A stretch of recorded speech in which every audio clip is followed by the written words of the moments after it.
আগামীকালের দৈনিক রাশিফল নিয়ে বিস্তারিত আলোচনা করব ১২টি রাশির ভালো এবং মন্দ নিয়ে। অতি পরিচিত প্রোগ্রাম। প্রত্যেকটা দিন আমি দৈনিক রাশিফল নিয়ে আলোচনা করি আপনাদের অ্যালার্ট করার জন্য। তাই প্রত্যেক দিনের মতো আজও কিন্তু অ্যালার্ট করার জন্যই আলোচনা করব আগামীকাল কেমন যাবে ১২টি রাশির। আগামীকাল ১২ জুন বৃহস্পতিবার। প্রতিপদ তিথি, মূলা নক্ষত্র, শুভ যোগ ও জন্মরাশি ধনু। এবার আমি ১২টি রাশিকে নিয়ে বিস্তারিত আলোচনা করব। কোন কোন দিক থেকে সফলতা, কোন কোন দিক থেকে অনেকটা সাবধানতা আপনাদের থাকতে হবে, সেটা অবশ্যই আমি আলোচনা করে আপনাদের অ্যালার্ট করার চেষ্টা করব। অবশ্যই আলোচনা থাকবে। তার আগে আমার সাথে কিভাবে যোগাযোগ করবেন সেই বিষয়টা একটু বলে নিই। নমস্কার, জয় মা কামাখ্যা, জয় মা তারা।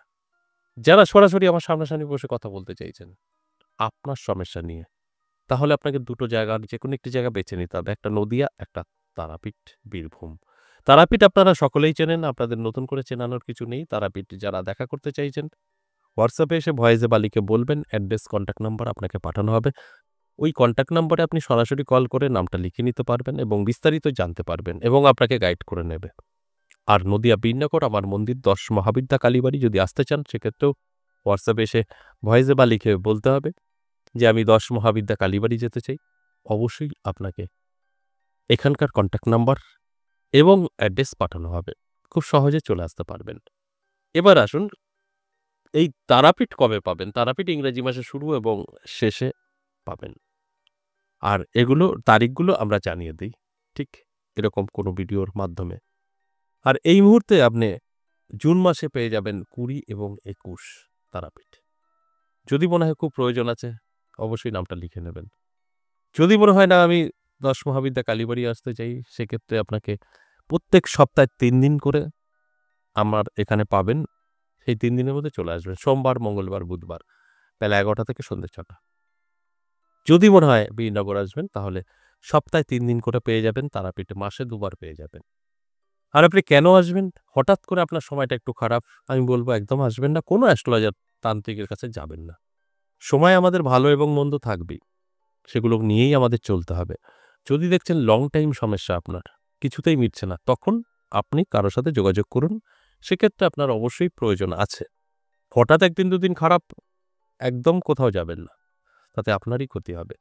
আর এই মুহূর্তে যে সমস্যাগুলো আমরা বেশি ফেস করছি, অবৈধ সম্পর্ক, প্রেম, ভালোবাসা, বিচ্ছেদ, বশীকরণ, শত্রু দমন, আপনার সন্তান বা আপনার স্ত্রী বা স্বামী অবাধ্য, কথা শুনছে না, বা আপনার সন্তান বা আপনার স্বামী নেশাগ্রস্ত হয়ে পড়েছে, বা আপনার বাস্তু ভীষণভাবে খারাপ, কেউ না কেউ অসুস্থ থাকছে, অর্থ ধরে রাখতে পারছেন না, সংসারে অশান্তি শেষ নেই, কেউ কারোর কথা শুনছে না, বাস্তু খারাপ। এবং আপনার ব্যবসা ভালো চলতো, এখন চলছে না, বন্ধর মুখে, চাকরি যাবে করছে, ঋণে জর্জরিত। যদি এরকম কোনো একটি সমস্যা আপনার থেকে থাকে, তাহলে আপনাকে অবশ্যই যোগাযোগ করতে হবে কোথাও না কোথাও। যদি মনে হয় আমার সাথে সাক্ষাৎ করবেন, যোগাযোগ করবেন, যেটা বললাম দুটো জায়গা, তারাপীঠ এবং আমার নিজের মন্দির ১০ মহাবিদ্যা কালীবাড়ি, যোগাযোগ করে নিতে পারেন। সেখান থেকে কিন্তু আপনি অবশ্যই বেরিয়ে আসতে পারবেন। সম্পূর্ণ না হলেও অবশ্যই আমি বলব আপনার কিছু না কিছু পরিবর্তন জীবনে আসবে। দেখুন, 100% বলে কিছু হয় না। আপনি সবকিছু থেকে মুকুব হয়ে পেয়ে যাবেন সেরকমটা নয়। তবে আপনি রাস্তা খুঁজে পাবেন, সঠিক পরামর্শ পাবেন, সেখান থেকে বেরিয়ে আসতে পারবেন। এটা আমি চ্যালেঞ্জ করে বলতে পারি। আর যদি মনে হয় আমি এই দুটো জায়গার কোথাও আসতে পারবো না, অনলাইন যদি হয় ভালো হয়। দেখুন, অনলাইনে সবকিছু সম্ভব না। তা সত্ত্বেও যদি আপনার না আসতে পারেন, অনলাইন প্রয়োজন থাকে, সেক্ষেত্রেও আপনি হোয়াটসঅ্যাপে এসে ভয়েসে বা লিখে বলবেন। যদি মনে হয় আপনার অনলাইন পরিষেবা দেওয়া সম্ভব, আপনাকে জানানো হবে। অনলাইন সকলের জন্য অ্যাভেইলেবল নেই। কিছু ক্ষেত্রে অনলাইন আমরা করে থাকি। সেটা আপনি হোয়াটসঅ্যাপে এসে বলবেন, তারপর জানতে পারবেন। এবার আসুন আজকের যে আলোচনা, প্রত্যেকটা দিন আমি আপনাদের অ্যালার্ট করার জন্যই করি দৈনিক রাশিফল। আমি রাশি ধরে এখন বলব। এর মধ্যে যদি আপনার রাশি থাকে, তাহলে অবশ্যই, যদি পজিটিভ বলি পজিটিভ দিকটা আপনি ফলো করবেন, যদি নেগেটিভ বলি অবশ্যই আপনি অ্যালার্ট থাকবেন। তাহলে আপনি সেফ থাকবেন। মেষ রাশির জন্য বলব যথেষ্ট পজিটিভ, শুভ সময়। মেষ রাশির জাতক জাতিকাদের কিন্তু আগামীকাল দিনটি শুভ। নানাভাবে আপনার কাছে সুযোগ সুবিধা আসবে, আর্থিক উন্নতি হবে চোখে পড়ার মতো। দেখবেন কোনো আটকে থাকা কাজ ক্লিয়ার হবে। এগুলো অবশ্যই পজিটিভ। আর আমি আপনাদের অ্যালার্ট করার জন্যই আলোচনা করি। পজিটিভ আপনি জানতে পারলেন, এবার সেইভাবে চলার চেষ্টা করুন। বিশ্বরাশির ক্ষেত্রেও বলব দারুণ সময় থাকবে। সেম বিশ্বরাশিরও কিন্তু আর্থিক উন্নতি হবে, চোখে পড়ার মতো ইনকাম অবশ্যই আপনার বৃদ্ধি পাবে। খরচ কন্ট্রোল করতে পারবেন। সেখানে দাঁড়িয়ে আপনি সেভিংস অবশ্যই করতে পারবেন। এবং সমস্ত দিক থেকে দেখবেন আপনার কাছে শুভ খবর, শুভ কোনো আলোচনা আপনার সঙ্গে হচ্ছে যেটা আপনার জন্য হেল্পফুল। বা কোনো ব্যক্তির সাথে পরিচয় হবে যেটা আপনার জন্য ভীষণ কার্যকারিতা দিতে পারে। তাই এগুলো পজিটিভিটি আপনার মধ্যে প্রবেশ করবে। সেটা আপনি নিজেই উপলব্ধি করতে পারবেন। যদি আপনি সঠিকভাবে আগামীকাল নিজের জন্য নিজে কিছু ভেবে এপ্লাই করতে পারেন তাহলে সাকসেস। এরপর মিথুন রাশি। মিথুন রাশি অনেক সাবধান থাকতে হবে। মিথুন রাশির জাতক-জাতিকাদের কিন্তু সময়টা খুব একটা ভালো না। নানাভাবে প্রতারিত হতে পারেন, উটকো ঝামেলা, টেনশন, কেস-খামারিও হতে পারে। সাবধান থাকতে হবে। সাবধান থাকলে এগুলো সবটাই আপনি আটকাতে পারবেন। এই আলোচনার মানেই হচ্ছে আপনাকে অ্যালার্ট করা। এরপর কর্কট রাশি। কর্কট রাশির জাতক-জাতিকাদের শুভ। তবে শুভ শুনে বুঝে চুপচাপ থাকলে হবে না। আপনার জন্য আগামীকাল শুভ। আপনারও কিছু করণীয় আছে। সেগুলো একটু সঠিকভাবে করুন। অবশ্যই ভালো থাকবেন। অর্থাৎ আপনার দিনটি শুভ। আপনি আপনার যদি কোনো স্বপ্ন থাকে পূরণ করার জন্য চেষ্টা করুন।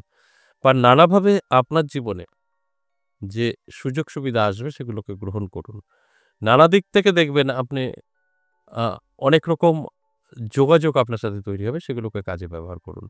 তবে এগুলো যদি সঠিকভাবে ব্যবহার না করতে পারেন, এই শুভ সময় থেকেও কোনো লাভ হবে না। আর আমার কাজটাই আপনাদেরকে জানানো, অ্যালার্ট করা। সেই কাজটাই আমি করলাম। এরপরে আপনার সম্পূর্ণ দায়িত্ব। সিংহ রাশির জন্য বলব খুব একটা ভালো না। সিংহ রাশির জাতক-জাতিকাদের মান-যশ খ্যাতি কমে যাবে।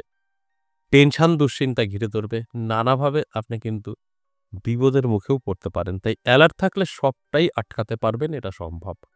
আর আমার আলোচনা মানেই আপনাদেরকে অ্যালার্ট করা। এরপর কন্যা রাশি। কন্যা রাশির জাতক-জাতিকাদেরও কিন্তু সাবধান থাকতে হবে। নানাভাবে কিন্তু প্রতারিত হতে পারেন, অর্থ নষ্ট হতে পারে। অকারণে দেখবেন অর্থ বেরিয়ে গেছে। তাই অ্যালার্ট থাকলে এটা আটকাতে পারবেন। তা না হলে আমি যে কথাগুলো বলছি সবটাই আপনার সঙ্গে ঘটবে। তাই অ্যালার্ট থাকুন, চোখ কান খোলা রাখুন। দেখবেন আপনি অনেকটা ভালো থাকতে পারবেন। তুলা রাশি শুভ। তুলা রাশির জাতক-জাতিকাদের সমস্ত দিক থেকে শুভ ফল দেবে। নানাভাবে দেখবেন আপনি সুযোগ পাবেন এবং আপনার ইনকাম ঠিকঠাক থাকবে এবং খরচটাও আপনার কন্ট্রোলে থাকবে। সেক্ষেত্রে কিন্তু আপনার জন্য অনেকটাই ভালো ফল দেবে আগামীকাল। তাই অ্যালার্ট থাকাটা আপনার অবশ্যই প্রয়োজন আছে। এরপর বৃশ্চিক রাশি।